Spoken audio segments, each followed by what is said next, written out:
Hola, doctora Anaí y compañeros. A nosotros nos tocó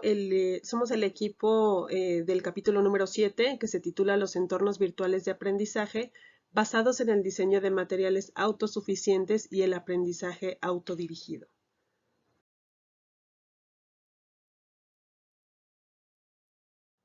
Para entender más sobre este ABA, es necesario que consideremos las definiciones de tres conceptos fundamentales. El primero de ellos es el aprendizaje autodirigido o autoaprendizaje, entendido como un proceso que está orientado a que el aprendiz decida el momento, el lugar, la secuencia y el ritmo del proceso que se llevará a cabo en un entorno educativo. Los entornos digitales de autoaprendizaje utilizan una gran cantidad de tecnologías e incorporan este material autosuficiente para lograr que cada estudiante pueda desarrollar un proceso de aprendizaje autodirigido, autónomo, pero sobre todo personalizado. Finalmente, el material autosuficiente se refiere al conjunto de recursos didácticos que contendrán información, secuencias y procesos necesarios para aprender un contenido específico, el cual se realizará de forma autónoma y puede contar o no con la ayuda de un docente, tutor o asesor. Cuando se presentan en formato digital es cuando reciben la denominación de materiales digitales autosuficientes.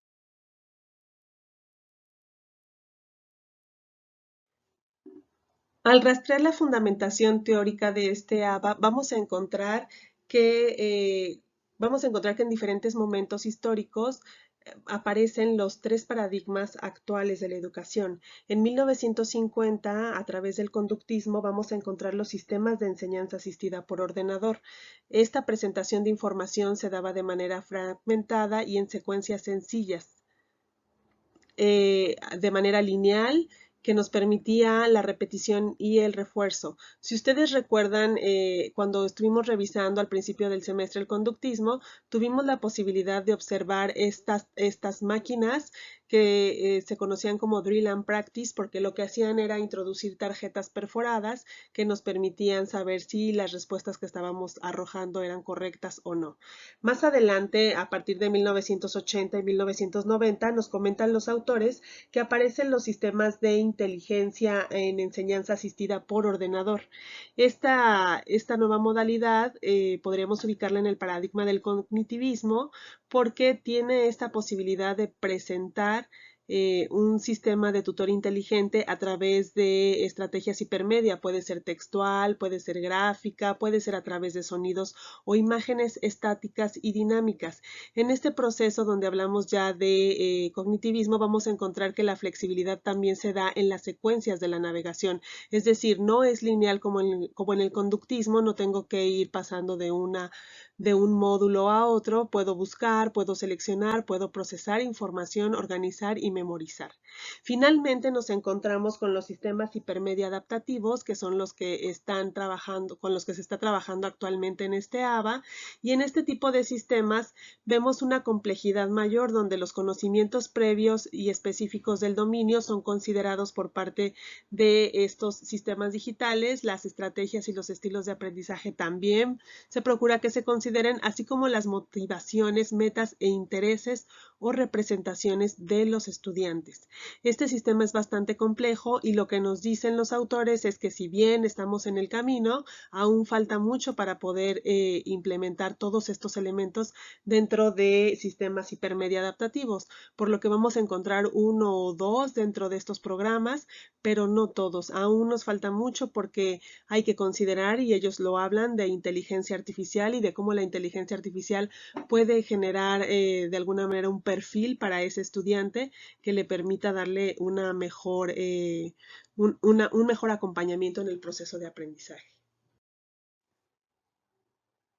Debido a que el diseño de materiales autosuficientes y aprendizaje autodirigido tiene más de 70 años, se podría hablar de una tipología de dichos entornos virtuales a partir de la interacción que se establece entre el estudiante y el material. Vamos a encontrar entonces que tenemos la posibilidad de material reproductivo informativo, que es cuando hay un conjunto de informaciones sobre una temática específica y ésta se organiza de manera que el alumno puede ir siguiendo una secuencia lógica, tomando decisiones muy acotadas sobre lo que se puede realizar. Pusimos este ejemplo de un tutorial de SPSS, que es un programa de estadística para ciencias sociales, y si ustedes recuerdan, en la década de los 90 aproximadamente, teníamos este tipo de tutoriales que nos iban brindando información, pero que no involucraban la actividad por parte del estudiante. El siguiente tipo de interacción se titula como material reproductivo participativo. En este material se organiza la información para que el alumno pueda seguir una vez más una secuencia lógica, pero en esta ocasión sí se le permite tomar decisiones, aunque son muy acotadas, y tienen que ser así tal cual, tienen que coincidir en su totalidad para que sean consideradas como correctas. Un ejemplo de eso son los programas de enseñanza de una segunda lengua, en donde generalmente había un significado y un significante, y nosotros teníamos que elegir, de acuerdo a la oración que está establecida en inglés, cuál era la palabra que estaba faltando. Este programa es uno de los programas que se mencionan dentro de del capítulo, y pues básicamente es en este ejercicio estamos ubicando los places, los lugares que se pueden identificar por el estudiante. A la tercera tipología se le conoce como material productivo informativo. En este proceso, la combinación de información en algunos momentos, además de una fase de aplicación abierta, permite mayor interacción con el estudiante. Sin embargo, se advierte que en este tipo de material productivo informativo no siempre hay retroalimentación. Es muy difícil que exista la retroalimentación por parte de un tutor inteligente porque los resultados o la interacción es abierta. Entonces no podemos tener un feedback como nosotros quisiéramos. Un ejemplo que pusimos aquí es una vez más el de la lengua, de una segunda lengua, y no sé si ustedes recuerden que hubo un momento en la década de los 90 o de los primeros años del siglo XXI en el que los libros de texto incluían un CD, y ese CD nos iba dando instrucciones y a veces nos pedía que también grabáramos audios para estar practicando, y no teníamos quien nos retroalimentara, pero al final estábamos en este proceso de producción del conocimiento y combinado con información. Finalmente llegamos al cuarto tipo, que es el productivo participativo. En estos sistemas se alimentan las respuestas de los estudiantes. Los estudiantes alimentan al programa con sus respuestas, y esto permite generar una retroalimentación más o menos acorde a lo que el estudiante está contestando y darle consecución al proceso de aprendizaje. Son materiales sumamente adaptables y flexibles que incorporan los elementos de inteligencia artificial que recién les comentábamos, y además hay un proceso de gestión de la información que posibilita el rastreo de acciones y ajustes progresivos. Como les mencionábamos, esta tipología es la más compleja y todavía se encuentran trabajando en el desarrollo de este tipo de materiales, porque requieren, además de que requieren de muchísima información para alimentar al programa, pues también requieren de presupuesto.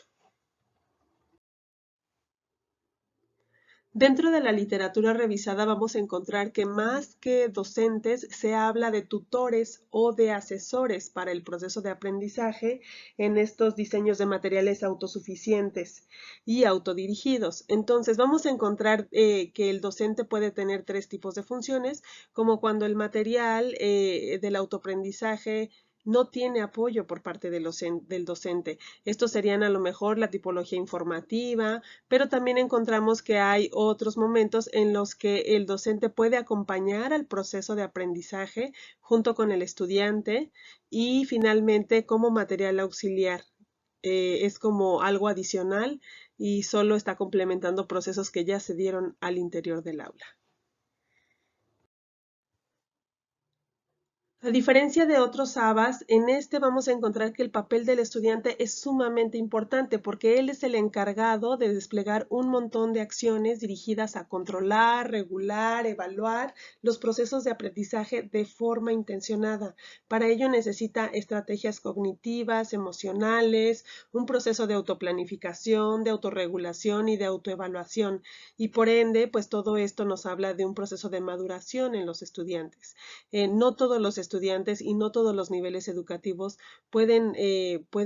acceder a estos procesos porque el estudiante requiere procesos de maduración para poder llegar a la autorregulación, a la autoevaluación, a la autoplanificación. Entonces, vamos a encontrar que en este modelo el papel del estudiante y también sus procesos emocionales y cognitivos tienen que estar bastante desarrollados. Como ejemplo práctico, quisimos recuperar el modelo de comportamiento afectivo para sistemas de tutores inteligentes que vimos cuando revisábamos el paradigma cognitivista. Como nos dice Hernández, una forma en la que podemos aproximar a las generaciones más jóvenes de estudiantes es incluir este sistema de tutores afectivos, porque de esta manera motivamos al estudiante para que avance en este tipo de programas, pero como lo observamos, pues se requiere de un diseño y de una fundamentación para el uso de los mismos, dependiendo de los niveles educativos en los que se desee implementar. ¿Cómo podría integrar el diseño de materiales autosuficientes y aprendizaje autodirigido digital o virtual en mi proyecto? Les comento que en mi caso particular estoy trabajando en el proyecto La construcción del proyecto de vida como estrategia didáctica en entornos educativos multimodales. Para ello se está planteando la posibilidad de crear una app digital que permita a los estudiantes conocer algunas de las dimensiones a las que pueden tener acceso a partir de su contexto inmediato, que es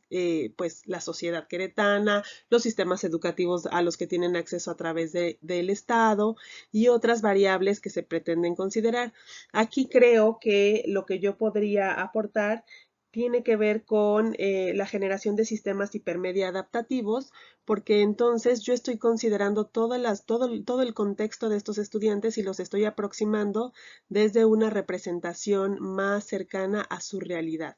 Creo que es bastante complejo, pero después de revisar el capítulo, también creo que hay fuertes posibilidades de lograr aproximarme a ellos y que a partir de eso ellos puedan construir su propio aprendizaje con la dirección de esta aplicación de diseño digital.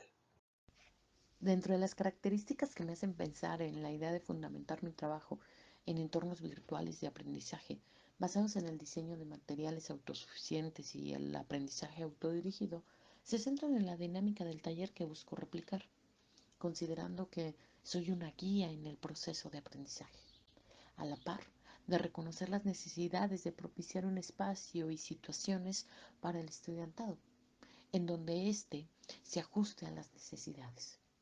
a la par de considerar también las características de la población a la cual voy dirigida. Desde esta perspectiva,